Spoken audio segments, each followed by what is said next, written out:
Сегодня в СИЗО спокойно, но совсем недавно здесь бушевали страсти. Так что здесь произошло и почему? Мы попытаемся ответить на этот вопрос, рассказывая о событиях в их хронологическом порядке.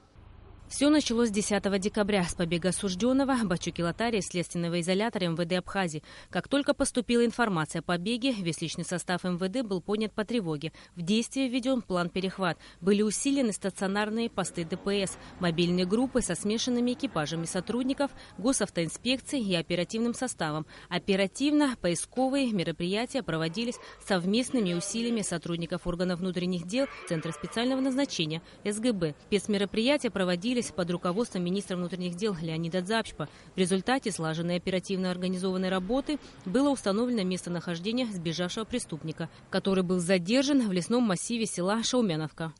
Поздравляю с успешным завершением по задержанию особо опасного преступника! Ура! Ура! Ура! Я от всей души вас поздравляю. Этого не должно было быть. Мы с этим разберемся. Но коль случилось, мы оперативно все это организовали. Я благодарю вас за службу всех. Я благодарю также наших коллег, наших друзей, сотрудников службы государственной безопасности. Буквально на следующий день в помещениях следственного изолятора были проведены оперативно-розыскные мероприятия. Сотрудники оперативных подразделений центрального аппарата и горрайорганов МВД были подняты по тревоге и направлены в СИЗО. Так, тщательно все смотрим, никаких ключей, никаких лишних вещей, чтобы не было. Под руководством министра внутренних дел Леонида Дзапчпа с участием его первого заместителя и других руководителей центрального аппарата МВД оперативным составом был проведен осмотр помещений. В результате в большом количестве были обнаружены и изъяты предметы, запрещенные к использованию в местах заключения. По словам министра внутренних дел Леонида Дзапчпа, заключенные были недовольны тем, что новое руководство изолятора взялось за наведение порядка в учреждении. Они привыкли жить в тюрьме лучше, чем на свободе. Им было дозволено все. У них были телевизоры, диваны, ковры, любые продукты питания, запрещенные для передачи в СИЗО, сообщил министр внутренних дел. 8 камер были оборудованы не хуже, чем гостиничные номера, вплоть до натяжных 3D-потолков.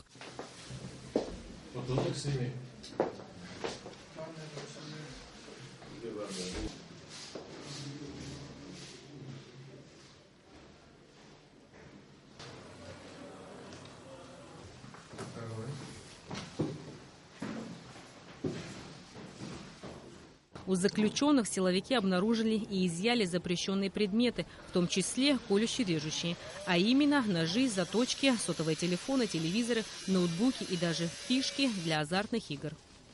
На территории СИЗО для арестантов есть помещение для спортивных занятий, бильярдная, теннисная, художественная мастерская. Но, как оказалось, этого заключенным стало мало, и появилась комната отдыха, так называемая каминная, в которой по праздникам резали коз. Праздничные застолья проводились с разнообразным ресторанным меню и ресторанной сервировкой по случаю дней рождения и других поводов. На территории СИЗО нелегально было организовано производство. В одном из помещений с заключенными изготавливалось различное холодное оружие, которое они свободно носили при себе. А что самое интересное, на крыше СИЗО в ходе проверки был обнаружен мини-сад, теплица. Вот только вместо цветов там выращивали мак и другие подобного рода растения. Результаты проверки показали, что атмосфера, сложившаяся в изоляторе, больше напоминала гостиницу закрытого типа для заключенных, совершивших тяжкие и особо тяжкие преступления. Дело дошло до того, что в течение суток двери камер попросту не закрывались, и контингент заключенных беспрепятственно разгуливал по коридорам и этажам учреждения. Камеры для избранных заключенных были с евроремонтом, оборудованы домашней мебелью и бытовой техникой. Все помещения следственного изолятора были обследованы. Приказом министра ответственность за порядок в СИЗО была возложена на исполняющего обязанности начальника СИЗО полковника милиции Тимура Шикерба и исполняющего обязанности первого заместителя начальника СИЗО майора милиции Джона Хутаба. Между тем, именно изъятие предметов, запрещенных в местах заключения, стало поводом для акции протеста, которую заключенные устроили утром 12 декабря. Одно из требований заключенных – вернуть прежнее руководство СИЗО СИЗО. Узнав о ситуации в Дранском СИЗО, на место приехали родственники заключенных, депутаты парламента, руководители силовых структур, генеральный прокурор, представители политических партий. К зданию СИЗО были направлены кареты скорой помощи и пожарные расчеты. Территорию, прилегающую к Дранскому СИЗО, отцепили спецподразделения. Руководивший операцией министр внутренних дел Леонид Запшпа решительно заявил, в следственном изоляторе должен быть и будет порядок. Здесь отбывают наказание, кто под следствием, наши граждане. Как они ваши, так и мои. Да? Поэтому мы, люди, я наделенным полномочиями, я погоны ношу, я служу своему народу, то есть вам. Те люди, которые отбывают наказание, такие же граждане наши, как мы все с вами. Они свое заслуженное наказание уже получили. Они отбывают, но есть в СИЗО, в следственном изоляторе, в тюрьмах режим. Режим никто не имеет права нарушать. Тем временем над зданием СИЗО поднимался густой белый дым. Как потом стало известно, заключенные подожгли матрасы и одеяло.